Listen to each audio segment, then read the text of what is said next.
Hi, I'm Naomi Murphy, and this is the Locked Up Living podcast, where we talk with a wide range of people about harsh aspects of institutional life. We also explore some of the ways to overcome them and to grow and develop. I'm David Jones. So join us every Wednesday morning, 6 o'clock UK time, for a fresh podcast. So we wanted today to have a bit of a conversation about the state of the criminal justice service. And in thinking about that possibility, we realised there was so much to talk about that we couldn't do it in one session. So we're going to see where we get to today and talk about our own experience, some of it, and then the ethical considerations around imprisonment. Why do we imprison people? Why should anyone obey the law? These are quite important questions, really, and they don't get discussed very much in the sort of general discourse of our social media. What do you think, Naomi? Yeah, I think it's such a big topical issue right now, isn't it? When, like all elements of the public sector, I think the prison service is an area where it doesn't get enough investment, even during good times. It still feels as though the prison service really could do with an awful lot more. But now I think while finances are so tight and everything's been stripped back, I think the strain feels enormous. But what did David put it's worth us just starting in terms of saying a little bit about our experience of working in prisons, in terms of, you've worked in prison for a long time, haven't you?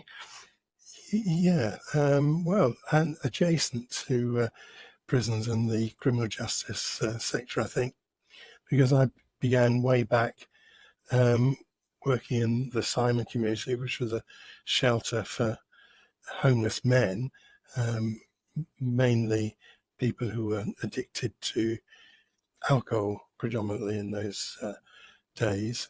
And of course, there was a revolving door, really, between a night shelter like that and the court system. So people were always going into prison for a few days, and they came out looking much healthier for another few days before they began drinking again. So in a way, one could, even at that early point in my life, I could see the senselessness of something that was operating in our system.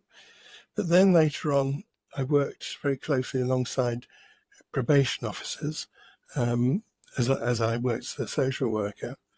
And we worked very closely together, at least until, I suppose, the beginning of the 90s, when the probation service changed quite radically. And I think that's a subject for a future discussion. And then I worked at Grendon, where I'd first visited in the late 1960s. I think I visited one of our men who was in Grendon at the time. So for 24 years, I've been very closely involved with the intricacies of the prison service. And of course, after I worked at Grendon, I did 6 years at Millfields, which was part of the personality disorder pathway project, but then labelled as DSPD, dangerous severe personality disorder. That was in the NHS and was awash with funds relative to the prison service, and came with its own issues of power and leadership and accountability, which we'll discuss in a different opportunity. And then I worked at Gartree Prison, which was a totally different kind of prison setting. How about you, Naomi? Well, one of my early jobs post graduation was being employed in HMP Lindholm, and also being tasked along with another psychology graduate, and that was literally all the qualifications we had, to go and start a psychology department at Moorlands, which was next door, which was a young offenders institute at the time. And I just remember this feeling of being let loose on people, and I think it says something about of that time, the lack of really the fact that that was allowed. There's no other client group, I think, where with just a psychology degree you'd be told to just go and get on with do whatever you saw fit in a custodial, secure setting.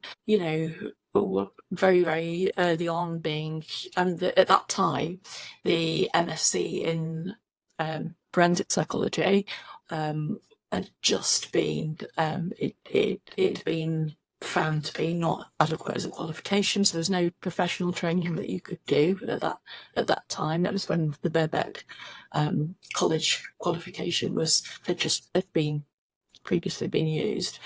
And one of my very first tasks was to go and do a risk assessment on a life sentence prisoner for a parole board with no training whatsoever, and really feeling that wasn't appropriate, as feeling the weightiness of that. And I actually only worked in the prison for 9 months at that time, because I applied at the same time as I got that job to train as a clinical psychologist. And I was prepared to kind of let's see how it went in working in the prison, but actually what was really, really apparent to me was the huge amount of trauma in the population at that time, and knowing that I knew I'd already heard about attachment theory, knew about that at that point, and knew that had to be the key to treatment. And I suppose, focusing on just treating people's offending without trying to help them address early trauma seemed quite lacking in common sense. And so I then went off and trained as a clinical psychologist, and it was probably about 12 years later that I returned to working in prison, when I went to be the head of treatment at the FENS unit, which was a specialist service for men with a diagnosis of personality disorder. They had to be seen as being, for want of a better word, untreatable psychopaths. That was the project was called the Dangerous and Severe Personality Disorder Project. They're a horrible label, but it did feel like there was a lot of investment in this project, because it had a lot of visibility, and it felt like an opportunity to do something that could really lead to change.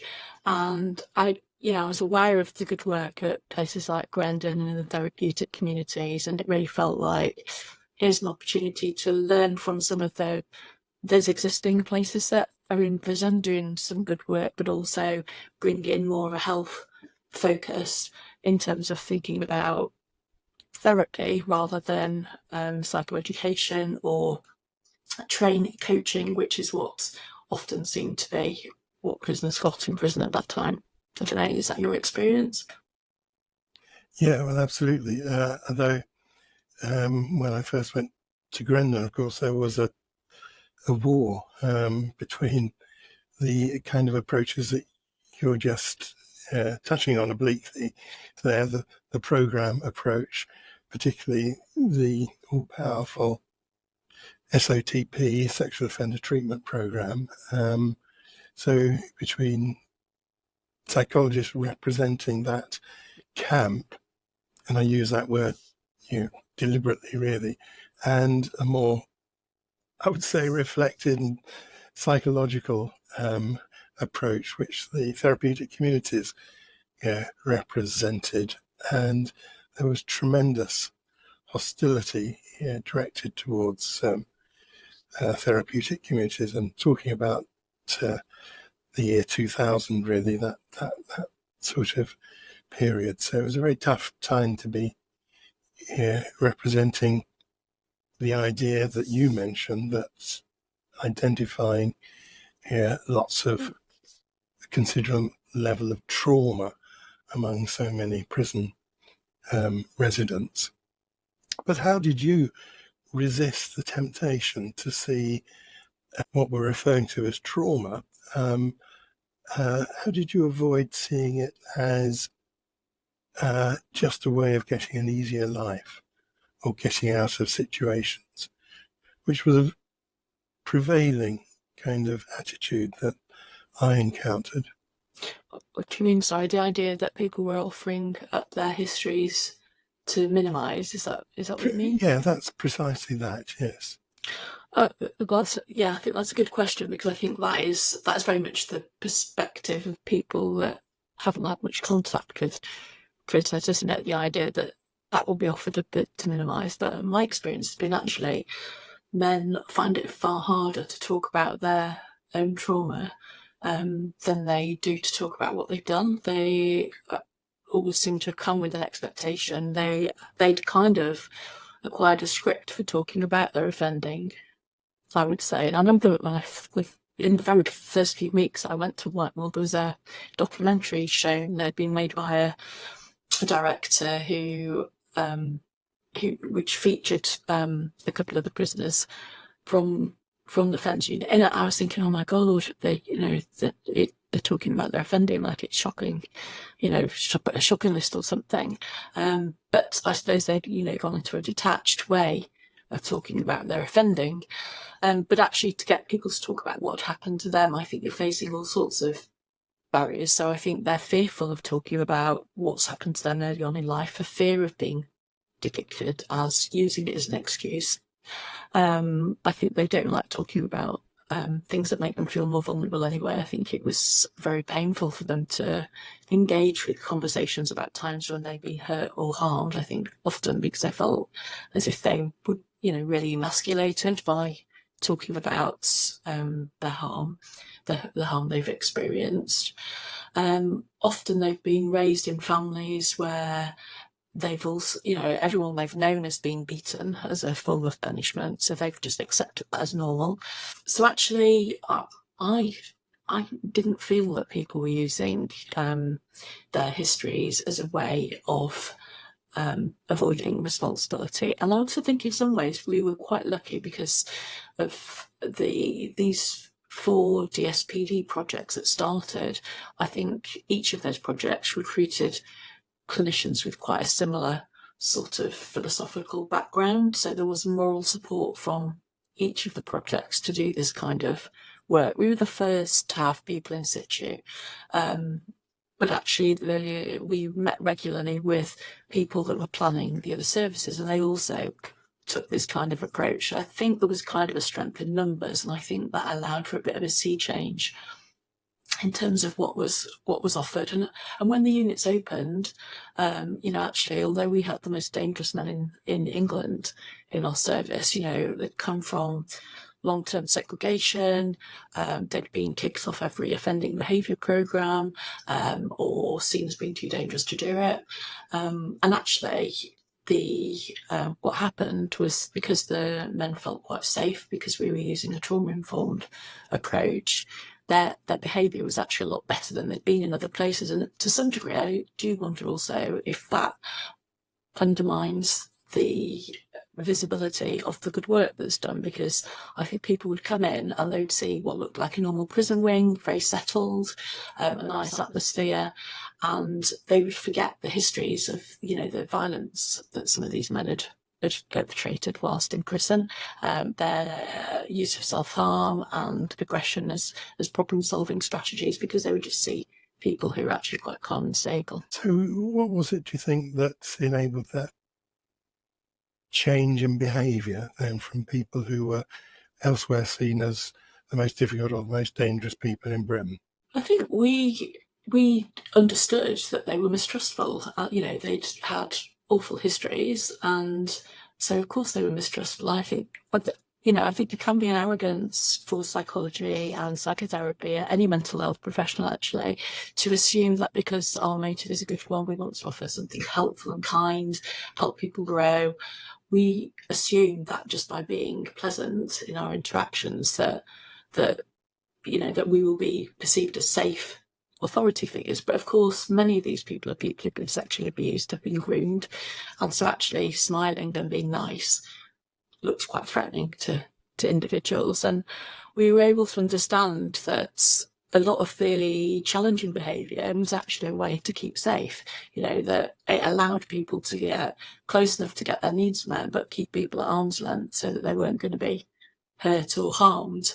And so by using that perspective, it really changes what you say in your interactions to people, if you're coming from the perspective of this is a frightened person rather than this is a violent, aggressive person who's a threat to me. Now, of course, both of those things are true, but if you're only focused on the threat to yourself, I think it can make you quite defensive. Whereas if you also understand that the person is frightened, then you're much more likely to think about that's likely to be reflected in your comments too. And Grendon, I think, has often, it's managed to accommodate similarly, some very challenging individuals during its very long history, people who perhaps wouldn't have been successful in other kinds of treatment options. Yeah, well, that's certainly true. In fact, one of the jobs that I took on when I was working at Grendon was to visit some of the close supervision centres and to speak with men there, some of whom we then took into Grendon. So from people who are in these extremely closed circumstances into a much more open setting at Grendon. And of course, what we were able to do there was to demonstrate a real value to the prison service, because it was, even though people say that Grendon is expensive, it was much cheaper to operate than the close supervision centres. And listening to you talk just now, though, Naomi, reminds me that we haven't yet done that full interview of you about your experience. So we must get round to that pretty soon, really. I'm thinking about the ethics of our prison service. I was in preparation for this, I was thinking about the switch from the more punitive style of punishment, corporal punishment, which involved all kinds of beatings and whippings and torture, and that gradually went out of fashion to what we have now, I suppose, which is the carceral form of punishment, where people are locked up for lengths of time. And I was thinking about, the ethics of that are questionable, aren't they? Because liberty is one of the most prized possessions of any person. So the move to denying people their liberty, to treat them, as some people have written, as civilly dead, was a very significant move. And I think that notion of people being civilly dead in our institutions still hangs around today, to some extent. That's a really interesting phrase, isn't it? Civilly dead, which I think probably captures the experience quite well, really. Yes, so for example, our prisoners aren't allowed to express a view on who should run the country. They have limited possessions. The things they're able to own or to wear in prison are controlled. And of course, huge amounts of information and data is collected about them every day in a way that the rest of us, I suppose to a lesser and lesser extent, but the rest of us are able to avoid that kind of scrutiny. I was often struck by the tremendous fuss that was made if a prison officer who happened to be peering through a prisoner's spy hole in the middle of the night observed someone masturbating. And unfortunately, the rest of us don't have that level of intrusion in our lives. Yeah, I think when you were kind of reading off that list of restrictions, I was also struck by, thinking about how they've got very limited means of purchasing anything, and as some of the poorest people in society, they are also charged at a premium.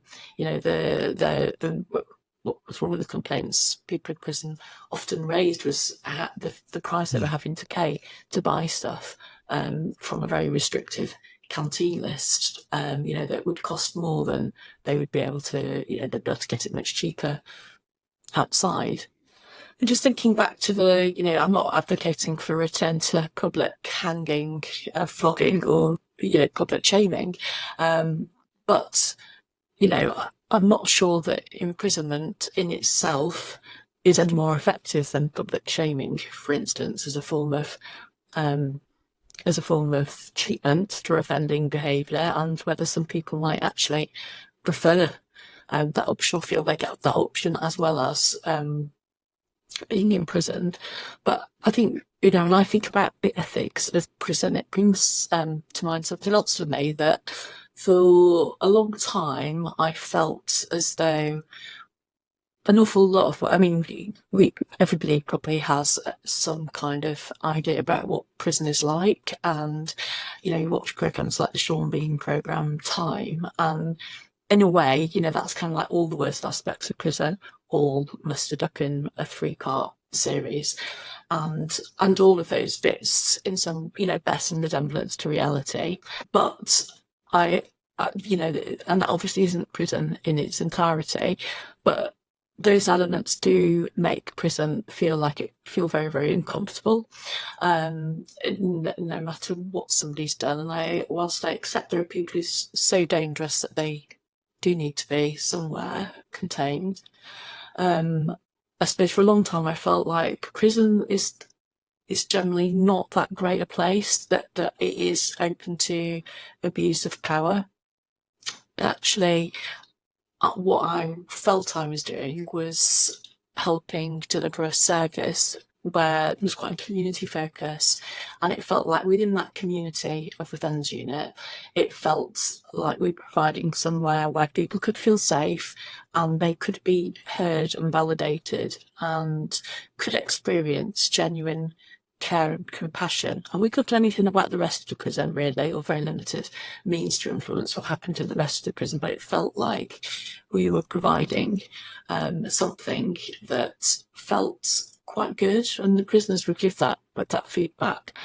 But that raises all sorts of ethics in itself. So, increasingly over time, it felt that as, I think we were supported by the prison because it brought extra finance into the prison. It brought lots of extra officers, which you were often then redeployed to other parts of the prison, even though they were supposed to be in the specialist service because of the nature of the clients. And so over time, I began to feel as if by existing as a pocket of good practice, places like the Fens, Brendan, and other places on the offenders with personality disorder pathway, that those services where there was something a bit more thoughtful going on, in some ways provided a bit of a mask that the prison service could hold up and say, look, we've got all these good projects going on, and that in some way could conceal the much, much bigger issues. If you think about the amount of people who can receive treatment within these pockets of decent community, the vast majority of people who go to prison are not getting that. And so in some ways I began to feel a bit morally conflicted by whether supporting these projects, that in the long term perhaps was not helpful. I don't know, did you ever feel that sense of moral quandary about the work that you were doing? Well, I used to hear that argument from time to time, although I didn't feel it myself particularly, because I suppose in a sense I've always thought of myself as being as working against the system, where the system represents in that rather sort of nebulous way what's existing already in the state. So I've always felt that I was in some ways opposing that. But I was thinking while you were talking that to some extent other statistics bear out what you're saying, because whilst there may be the the jewels in the crown of the Fens or Grendon or various other places. The fact is that such a small proportion of released men from prisons have somewhere to go and rest, to stay, and an even smaller proportion have any chance of employment. I think the figures I was reading, 17% of men have a determined bed to go to when they leave prison. 4% of men have employment after 6 weeks.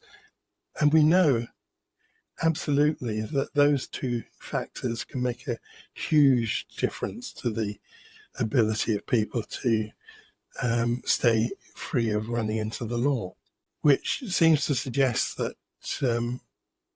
although this is a well-known fact, we're not really paying attention to what matters. I think that's so true, and I think one of the things that the men in the project used to talk about was how because they were with us for 5 years. That's quite a long time to be living somewhere. At least 5 years. The first men were actually there for longer, but they would talk about how they become socialised into a more adapt. What would be considered a healthier way of life ordinarily. So, to have open communication, to be able to have more closeness, to be able to be less paranoid and less suspicious, less mistrustful. But then they'd say, but then we've got to go back and make the rest of our way through prison, and prison requires you to be suspicious and have your guard up and be macho and put up this aggressive front in order to keep yourself safe. And so I'm amazed, I have to say I'm really impressed by anyone who's managed to do the sort of deep psychological treatment to be more in contact with their emotional vulnerability and to have more connected relationships, to then be able to go and manage the rest of their prison sentence without getting into bother, and then to emerge in society. And you're right, when people get out, it's not like they then get a great place to in some community where they're accepted, but actually what they're met with is a lot of hostility and a lot of messages that they're not part of society and not welcome in society. Because you were talking, I was also thinking about who is it who comes to prison, and it's the marginalised people as a rule. A quarter of the prison's population are care leavers. So these are people who've been rejected and abandoned within their, by their families, or removed from their families because their families weren't able to keep them safe and look after them, or maybe harming them. We know that there's really high levels of trauma in terms of physical, sexual, emotional abuse and neglect in the histories. 30 to 50% of people who enter prison each year meet criteria for a drug use disorder, which would suggest again that these are people who are distressed and finding it difficult to cope with emotions. And I think increasingly what we're seeing is, people in prison are meeting criteria of mental health diagnoses, whether that be personality disorder. I don't like the label, but it's the label that's around. Personality disorder, or a neurodivergent disorder. So, what prisons look like are places where we send people who are in distress, have serious mental health problems, have already been neglected and abandoned and not been taken care of by society, and then we put them in these really harsh, punitive places. Maybe some of them get a bit of something a bit more nurturing and kind while they're in there, but then they all get turfed out at the end, and they're met with quite a hostile greeting when they re-emerge into society. It's like, what chance do people have, really? Well, that all sounds very depressing, but very accurate also. I often used to wonder, well, why would anyone want to change? What is it about being here that will help them change? Because the likelihood, I remember somebody saying to me how difficult it was growing up on a council estate in Sunderland. And I said to him, well, I grew up on a council estate in London. And he said to me, well, council estates then were very different to how they are now. And that's so absolutely true. So, after the war, council estates were seen as places for hope, change and development, whereas now they're seen as places of fear, crime, impoverishment.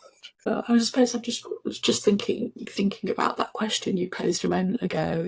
Why would someone want to change?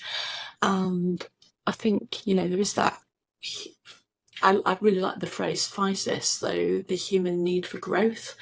I think people do sometimes get stuck. But one of the things that I used to think about a lot when I was working in prison is that I actually don't think it's in anyone's vested interest to be offending. I think it undermines your integrity as a human being if you're harming other people.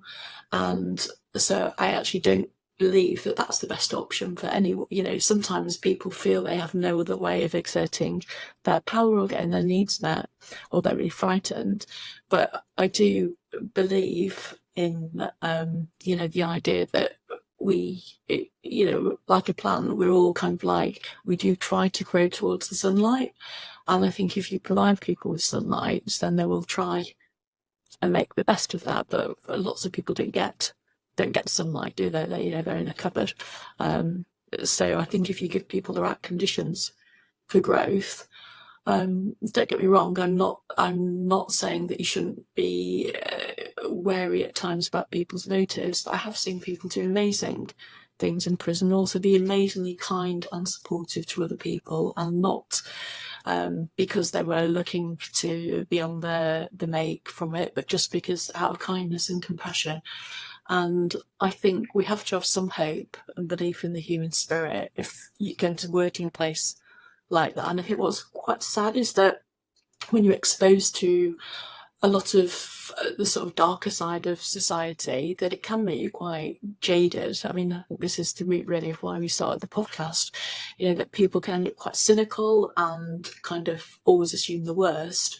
And I think, as a staff member, we had some responsibility to role model trust in the people that we were working with.